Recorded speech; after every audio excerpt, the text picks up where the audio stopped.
Tonight I was just looking at Ancestry.com. Of course, looked up Joseph Bibbins, 1821, Newark, Illinois. I recommend doing that if you're really curious if this really has any provenance.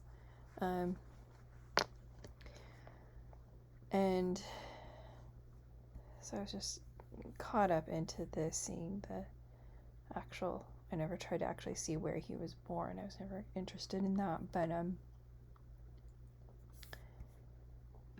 then I realized I was a little bit off on something I was saying before. There's that. Where'd my map go? Oh, there we go.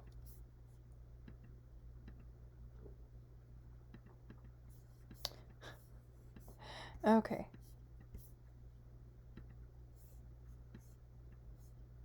Awkward moment.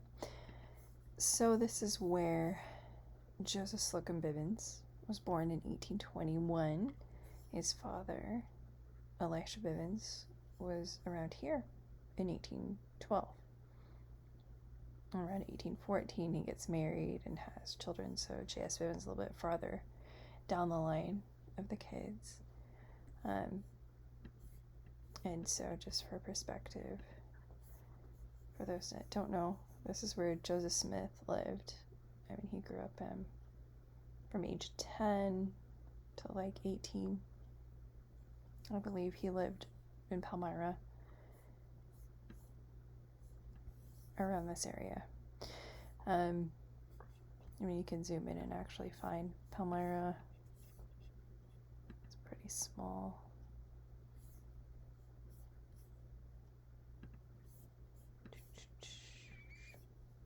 I've never actually been there. I've grown up on the West Coast, so trying to find all these places is a little bit harder for me. I'll just say that. I think his family lived, I think, in Rochester and then went to Palmyra, or maybe it was Palmyra and then they got the nicer house there. I can't remember. But anyway, so around 1825, so 5 years after the first vision, he and his father come here. That's where he meets Emma Smith in 1825, and they get married January 1827, live with his family, and she gets pregnant, and then they get their own house. So that's why I found this here, because they're like Joseph and Emma's home. And so her family helped arrange them to have a home, and anyway. But there's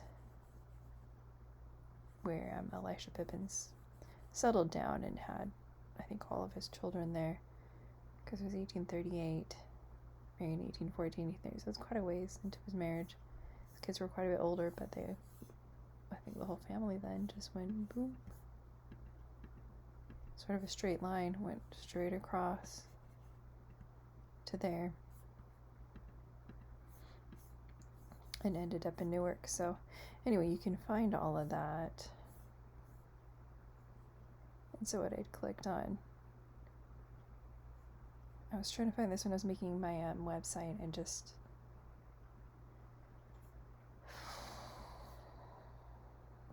sorry, it's actually really late at night where I live, so I'm a little bit spacey, but and I have pots, just I'm always spacey. So there you go. So if you click at stories, memories, I'm just gonna kind of show you. I thought I found this in Google. I was like, where's this book? Because I'd screenshot it and wrote it all down, but it's just, you can't Google and find this, but it's accessible on Ancestry.com. So this is basically the Low Lathrop family. Alice. So if we go back again, where is it? There you go. Mother Alice Lathrop, Sarah. Totally butchering the name. So this is like a genealogy book about her and her family, but it gets extremely specific about Alice, born in Lisbon, I don't know what state that is. 1891. She got married 1814, yeah. So 2 years after Elisha, Bibbins had taught Emma Smith, so he was single, young 24 or something year old that knew the Hale family, but then married, settled down a little bit farther out. So I mean, it's just these little details, so I just was getting it wrong and stating, oops, for whatever reason I kept saying in other videos, this is what I was wrong about, was that I thought Harmony was like way over here, but it was a lot closer to where Joseph Smith used to live. I don't know why I was thinking it was on the other side of Pennsylvania. So I think I said that several times recently. But the hard thing is because Harmony doesn't exist anymore. So I'm like, oh, I can just go to the church's website. They know where their house used to be, so they do. Because this is owned by the church. And there are a lot of church history sites that aren't, but I just knew that this one was. So this is what Mark Staker, I guess he's gone there and just, he's into studying like physical things, you know. So he's been studying the actual sites out there where Emma's family, the Hale family, used to live. But this is where Elisha Bibbins dies. So as we read through this, they explain that. So Mr. Bibbins, born in 1890 after successfully laboring in the ministry, went to Illinois in 1840. Kendall Licken website says 1838. It doesn't really matter though, but in 1843 was in state legislature too. So he was visiting Scranton.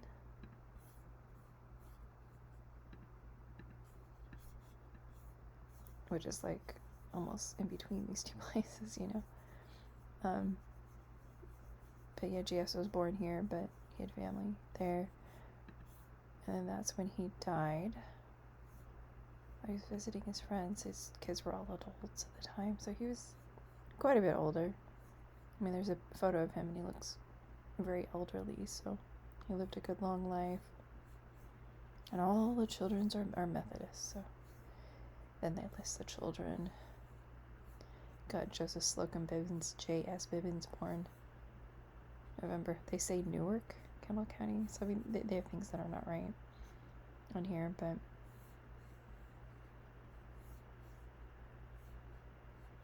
I think they're just saying he was born this year and then lives, because they're explaining that she's living with her son, J.S. Bibbins, which matches up when I look at historical records. Suddenly just the mother's living with him. He's working as, you know, an artist. So we can just look at census records and see that. Just keep going back here.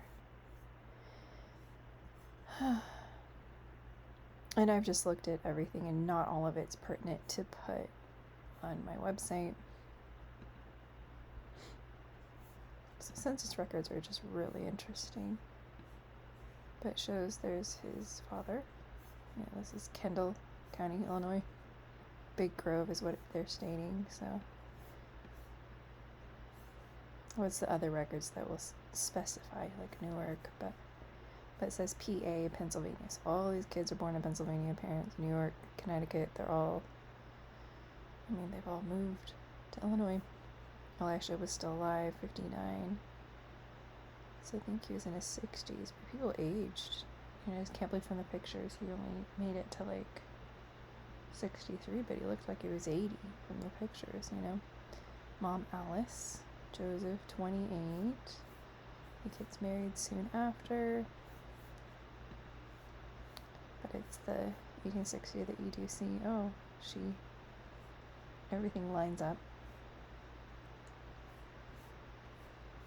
Because now you've got Alice living with him. So I think the other sons kind of moved to different towns. Could be why. I don't know that it matters, but he's an artist. So he's J.S. Year 1860.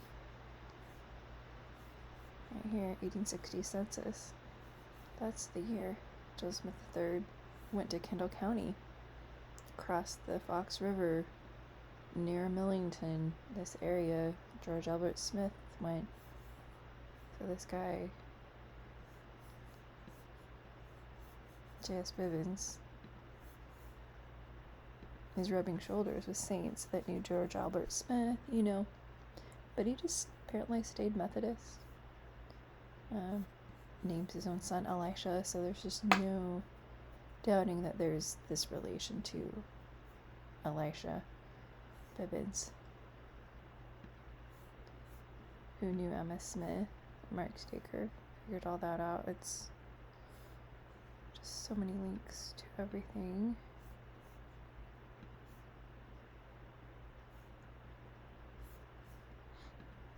So you can go to that and click on everything that I have, but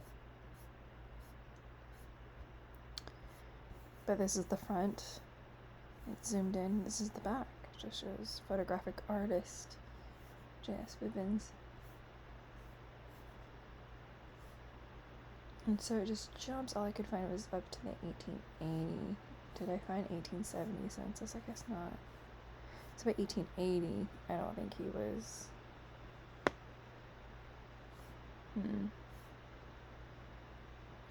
For some reason, I thought there was an 1870. Yeah, just 1880. He's no longer. He's working as a clerk in the store, so I'd seen tax records. I've looked at everything.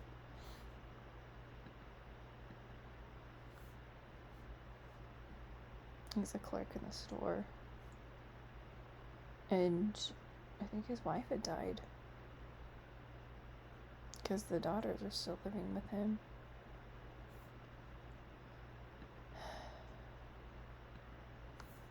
So by 1880, yeah, he's working as a clerk. So 1879, year before his man Joseph Smith III is trying to create photos, or more photos, I think, of that daguerreotype, and just couldn't do it again. It was just too damaged 19 years later. So he just takes a photo of the painting. Edits the painting, maybe before that, looking at the daguerreotype, maybe repeatedly up until 1910. I don't know. Not him specifically, he wasn't an artist, but maybe just he commissioned different people. So he couldn't have Bibbins photograph the painting, He had a different career at that point. So that's pretty much it, other than I think I found some tax records that were interesting.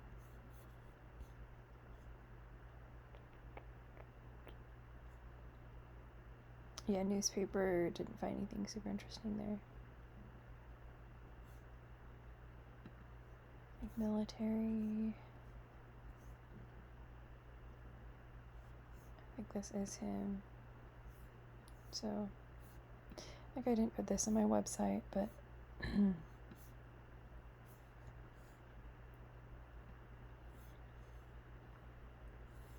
that's him, artist. Civil War draft.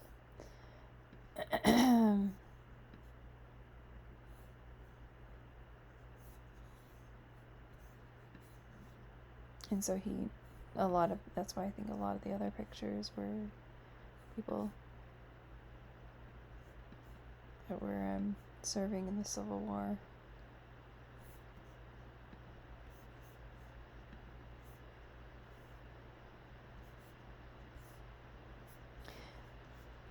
But, yeah, I'm always kind of jumping back on there to see if there's anything else I can find out about J.S. Bibbins, but his whole family traveled and pretty much went a straight line across. And a lot of Emma's, her sister and a few of her brothers, Emma Smith's family, traveled out here, and this is sort of where a lot of her siblings settled. And Joseph Smith's sisters and mother didn't want to go to Utah.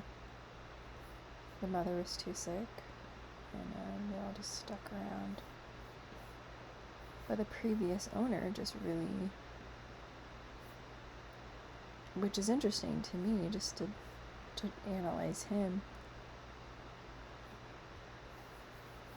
I mean, the people criticizing him, I'm just so floored that they didn't give him the time of day. It's just so sad. It was 2009. It was the year that everyone was up in arms and freaking out over this scandal daguerreotype. Is when this pops up. And this guy's like, wait a minute. What about my picture? And so I didn't know about this back then. But he never mentions the provenance, But I'm sure he had, because when he emailed me on Facebook, he's like, hey, showing me the back of it. Showed me the front and back scans of the picture, which were much higher resolution than this, because, this is really pixelated, but this is the best that I had. And so I literally have emails saying, do you have a high resolution copy of this? Because I want to analyze it to see if it's him. And because I thought maybe he gave it to the church. Like, I was so naive to think he would do that. And having talked to some of the church historians, I would be scared to send it to anyone to just give. I don't think I would at this point, but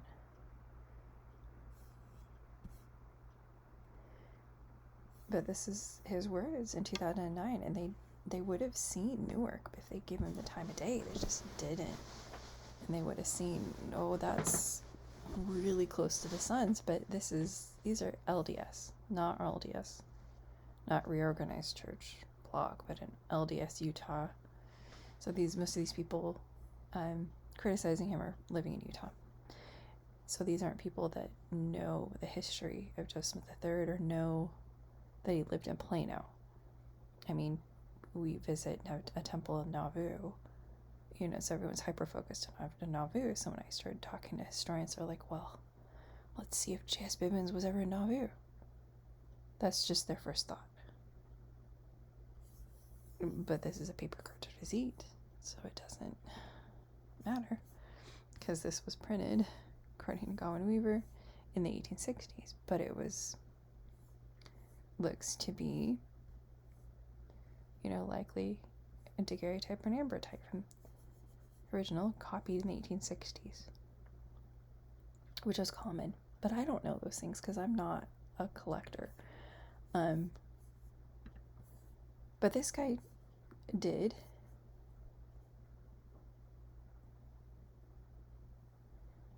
Listed a few cartridge visites. He knew they were cartridge visites. Like this one, we copies a daguerreotype.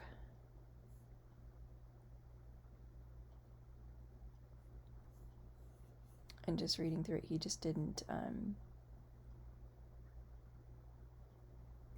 there's just no indication, as I just researched this over and over, that he forged this in any way, or just like he would have had to have intentionally chosen J.S. Bibbins in Newark.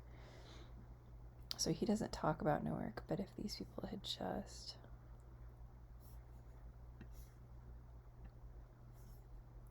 given him a moment in 2009, they didn't. So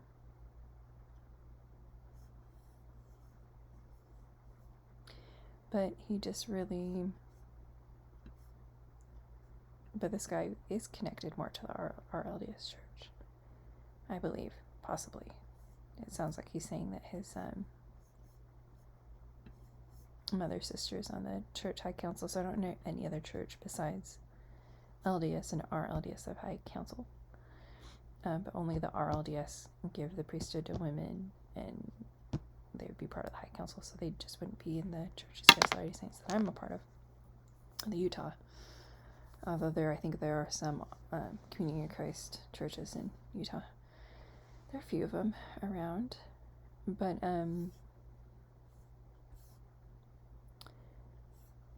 it just, they're like, you're an idiot, is basically what they're saying. That's a kind of way of saying what they said. But as I read through these things, basically from 2009 to 2017, the store stayed the same. Some people are like, well, I kind of like the picture, but they just couldn't stop making fun of his grammar. And he didn't know very much history, but I think it's great evidence reading through this that exonerates him, because, like, if he was a forger, like, why would his store just be stagnant for 8 years, from 2009 to 2017? As they're describing a lot of these photos, I'm like, oh, they're still there. So I just kept feeling like I should read through this, but 2016 I didn't. I clicked on this on Pinterest. Like, if you're on Pinterest, I found that picture. I just felt like I should get on there and look. I didn't care till 2016, so I didn't know about this at all. I didn't know about the scandal daguerreotype, but 2017 was the year that this guy worked so hard on this beautiful painting of the scandal daguerreotype, entitled it Prophet of the Restoration, basically saying this is Joseph Smith. So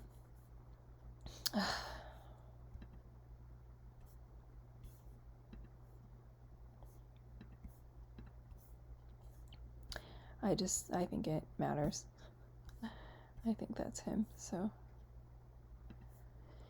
you can go to here and click on everything if you want. This is the Kendall website. So basically someone took the historical records of Kendall County, organized that. That's where, I mean, the only difference between some of those were in 1840. This is 1838 is when they came to Kendall County, basically. But here's the whole Bibbin's family. So Joseph, yeah, there he is. He died. Plano. Got all his brothers and sisters.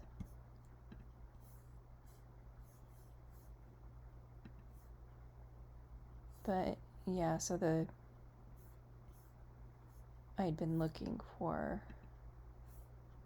that record about the family, which was interesting. Coming from that genealogy, but it's a published book. So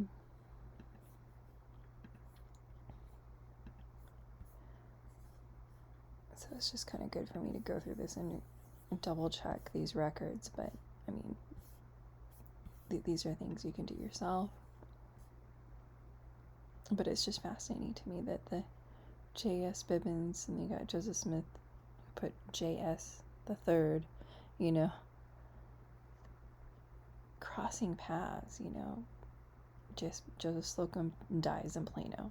He definitely, and he wasn't even living there. He just happened to be there. And just traveling 10 miles, which is like nothing. I have a roommate that runs 7 miles for fun, Getting on a horse, it's nothing, Not really that big of a deal. I mean, you would have had to have a reason to go there. It wouldn't just be for fun, but it could have been a day trip to just go to the other side of the county.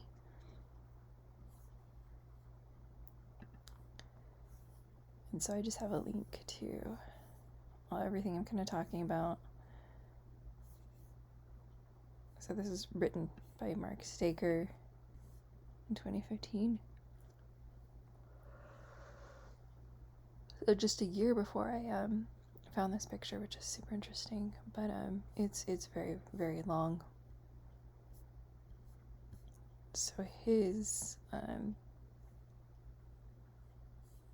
he studied anthropology, so he actually went to where, but he's very anti-photo Joseph Smith. Oh, they published this on my birthday. Interesting. But anyway, I find all these things interesting, and just that 2017, when I found and felt so strongly I needed to work on this, was the year Deseret book, like basically saying scandal daguerreotype is Joseph Smith,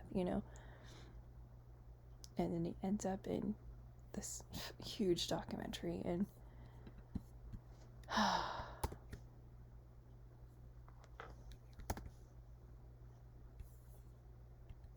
but yeah, as you can see, it's about 100 pages long when you find the actual document. I mean, this is on the josephsmithjr.org, but you can actually go to like BYU scholarly articles and read that there too. And you have actual page numbers, whereas this is just like one really long page.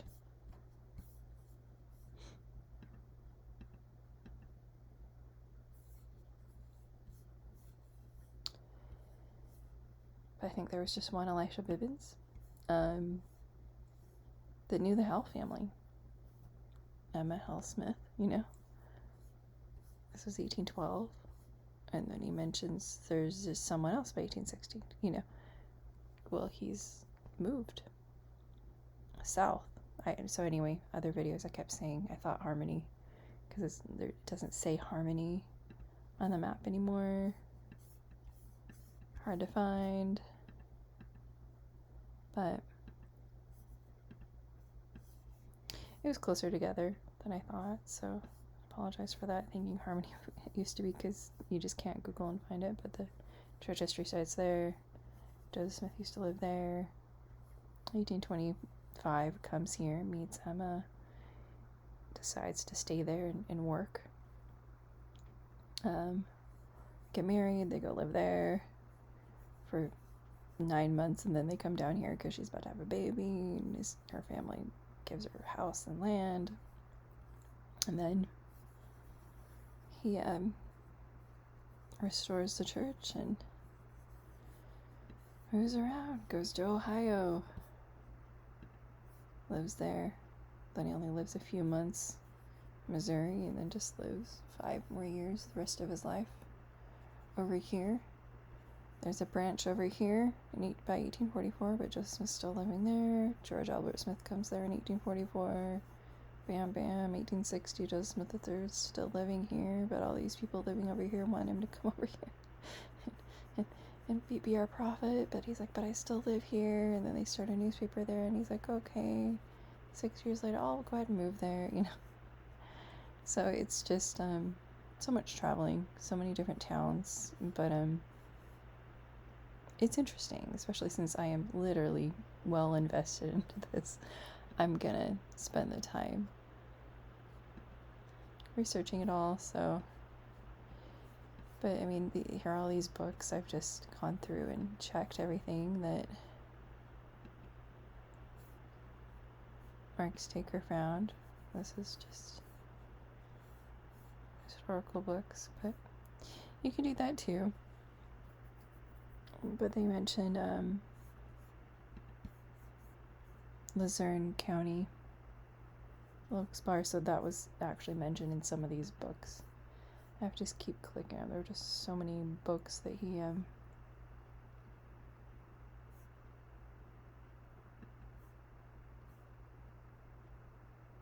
but yeah, either way it was oh, I don't want to go through this.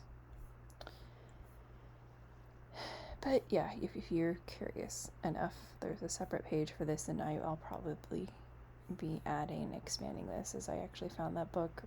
It was on my old website, but so it's just things with ancestry or things coming from the actual memoirs I can't link, so you just have to either create your own Ancestry account and log in, or go buy that book, or go buy this book. But it's amazing that so many of these books are just online. You can just read them. Boom. There you go. Books for free on Google. So they're just such old books. Google's like, yeah, you can just read this for free. So I don't know. But anyway, that's not necessarily anything new, but if you know anything, just let me know. Have a good day.